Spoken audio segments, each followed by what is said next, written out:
आखिर मैंने कौन से पाप किए हैं भगवान? आखिर मैंने क्या ऐसे अपने कर्म में गुनाह कर लिए हैं जिसकी सज़ा आप मुझे दे रहे हो और मेरी भक्ति पर ध्यान नहीं दे रहे हो?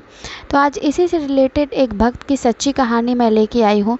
चलिए इस वीडियो को शुरू करने से पहले हम लोग सभी बोले जय श्री राम, जय हनुमान और जय भोलेनाथ। तो एक समय की बात है, मैं बहुत ज़्यादा चिंतित थी। और ये किस समय की बात है? तो लगभग मेरे ज़िंदगी में 4 से 5 साल ऐसे कष्ट आए, ऐसे संकट आए जिसकी उम्मीद मुझे नहीं थी। दिन पर दिन और भी समय ख़राब चलता गया। मेरे घर में लोन, मेरे पति के ऊपर लोन की स्थिति आ गई। हमने कर्ज़ लेने शुरू कर दिए, लेकिन उस कर्ज़ देने की स्थिति में हम नहीं थे और नीचे ही दबते जा रहे थे हम। हमारी डूबने वाली स्थिति हो गई थी, लेकिन नैया पार नहीं लग रही थी। अचानक से मुझे एक दिन मोबाइल पर एक वीडियो आया जो कि ये बता रहा था कि हनुमान जी ने बहुत सारे अपने भक्तों पर चमत्कार किए हैं। मैंने इग्नोर कर दिया, मुझे देखना पसंद नहीं आया। इसी तरह करते करते 1 साल बीत गए। मैं कष्ट तो झेल रही थी, साथ में घर में जो फाइनेंशियल कंडीशन थी वो बहुत बिगड़ती गई और धीरे धीरे अब हेल्थ भी हमारा बिगड़ते गया उस डिप्रेशन के कारण, उस मेंटल प्रॉब्लम के कारण। अब क्या स्थिति हो गई थी कि खाने तक की आफत होने लगी थी। इतना पढ़ा लिखा होने के बावजूद भी हमें कोई नौकरी अच्छी नहीं मिल रही थी। अब तो लोग भी ताने मारने लगे थे, इतना पढ़ने लिखने का क्या फ़ायदा जब अच्छे से खुद से कमा भी ना सको। आखिर किस दिन के लिए इतना पढ़ा था। अब धीरे धीरे डीमोटिवेशन होने लगा था हमें। मेरे पति और मेरी हालत बिगड़ते जा रही थी।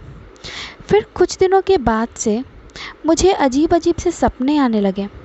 मतलब सपने में मुझे साफ बिल्कुल बजरंगबली जी के दर्शन होने लगे। मैंने इसका भी इशारा नहीं समझा। एक दिन क्या हुआ कि फिर से मेरे मोबाइल पे एक और वीडियो आया। मैंने सोचा चलो देखते हैं। जब मैंने देखना शुरू किया तो 1 वीडियो, 2 वीडियो, 3 वीडियो, उस दिन मैंने कई वीडियो देखे और रोज़ाना अब मैं वीडियोस देखने लगी थी, बिल्कुल सच्ची घटना पर आधारित। मुझे अच्छा लगने लगा था। अब मुझे भगवान के प्रति कहीं ना कहीं विश्वास होना शुरू हो गया था। मैंने भी सोचा कई लोगों ने तो संकल्प लेके पाठ किया है, मैं भी शुरू करती हूँ। मैंने भी शुरू किया पाठ करना और अब मैंने जो परीक्षा दिया था, मेरा रिटन निकल चुका था उस सरकारी नौकरी का, यानी प्री निकल चुका था और मेंस भी निकल गया भगवान की कृपा से। लेकिन इंटरव्यू में मैं पहुँच नहीं पाई। इंटरव्यू जब ख़त्म हुआ तो मेरा विश्वास डगमगाया कि ऐसा क्यों किया भगवान ने मेरे साथ। लोग भी घर के ऐसे बोलने लगे कि बाबा ने तुम्हारी नहीं सुनी, लगता है तुम्हारी पूजा में कुछ चूक है। किसी ने तो ये भी बोला कि कर्म ही कहीं अच्छे नहीं होंगे। मेरे मन में भी कहीं ना कहीं सवाल आने लगा कि भगवान आप सबकी आपने सुनी, मेरी क्यों नहीं सुनी आपने? मैंने तो अच्छे से पूजा पाठ किया, आप पे विश्वास जगाया, आखिर आपने ही तो भक्ति करने के लिए बुलाया मुझे, तो फिर आपने मेरी बात क्यों नहीं सुनी? और अगर आप नहीं सुनोगे तो मेरी बात कौन सुनेगा? 2 महीने के बाद उससे ऊंची पोस्ट पे फिर से वैकेंसी शुरू हुई। इस बार मेरे पति ने कहा कि चलो देखो भर के। फिर मैंने रिटर्न निकाला और घर पे आके बोली देखो रिटर्न तो दे दिया है, पता नहीं रिज़ल्ट कैसा आएगा। रिज़ल्ट निकल गया, मेंस में भी रिज़ल्ट निकल गया और इंटरव्यू भी मैंने क्लियर कर लिया।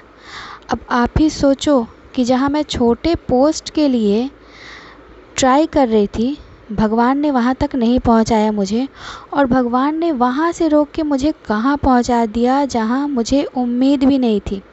धीरे धीरे हमारी फाइनेंशियल कंडीशन बहुत सुधर गई और जितने भी हमने लोन लिए थे ना, वो भी सब चुकता कर दिया हम लोगों ने। इस तरीके से भगवान की ये चमत्कारी देख के हमारे घर में सभी लोग दंग हो गए। किसी को तो विश्वास भी नहीं हो रहा था कि ऐसी भी कल बिल्कुल ऐसी चीज़ें होती हैं क्या। सब मुझसे पूछ रहे थे, मैंने सबको बताया जी हाँ बिल्कुल होती हैं। और मुझे मेरे प्रभु पर बिल्कुल विश्वास था कि वो मेरा बेड़ा पार तो ज़रूर करेंगे। जाते जाते बोलते जाना जय श्री राम, जय हनुमान, हर हर महादेव।